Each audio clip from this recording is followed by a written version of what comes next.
Si na visión da terra e da paisaxe en Cuevillas hai un fondo de preponderancia intelectual, a que Castelao nos amosa singularízase pola súa cárrega emotiva. Castelao é substantivamente un artista. Coa sensibilidade do artista, atende de xeito afincado á terra que o arrodea e na que se sinte mergullado. Logra ordear coa palabra o ronsel calcado no seu esprito por ese identificante enxergar. Daquela, deseña con trazos emotivos e generalizadores a facies física do seu país, a tal e como el a olla. Un chan de arquitectura barroca, labrada en pedra granítica, sempre coberto por un manto de zugoso verdor. Niste chan, os montes son redondos como peitos de muller e as serras como lombos de boi cebado. O mar tolea de carraxe cando non o deixan adentrarese na terra, pero cando entra, quédase adurmentado no leito das rías. Galicia é plasticamente unha unidade territorial, harmónica de formas e cor.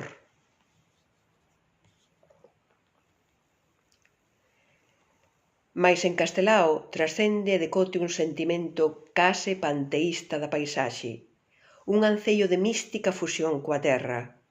Di, e repite abondosamente, que os galegos non hai quen os aventaxe no amor o país natal. Iste é para uns o pequeno berce onde naceron, apenas un fremoso val que ten un río de prata.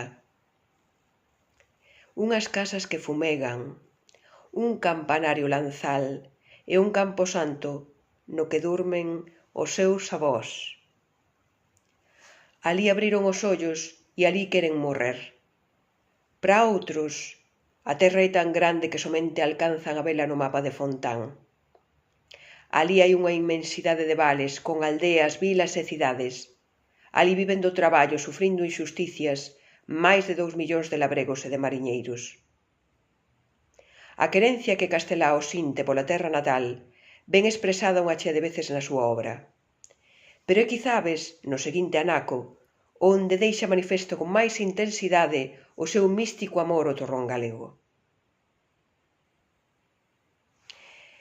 Eu, de min, sei dicirvos que se despois de morto tivese que voar máis alá das estrelas visíveis, para ir a un ceo tan lonxano da terra que nunca máis poidera vela, de boa gana renunciaría á inmortalidade para rematar a miña vida debaixo dunha laxe e convertirme en herbas ventureiras.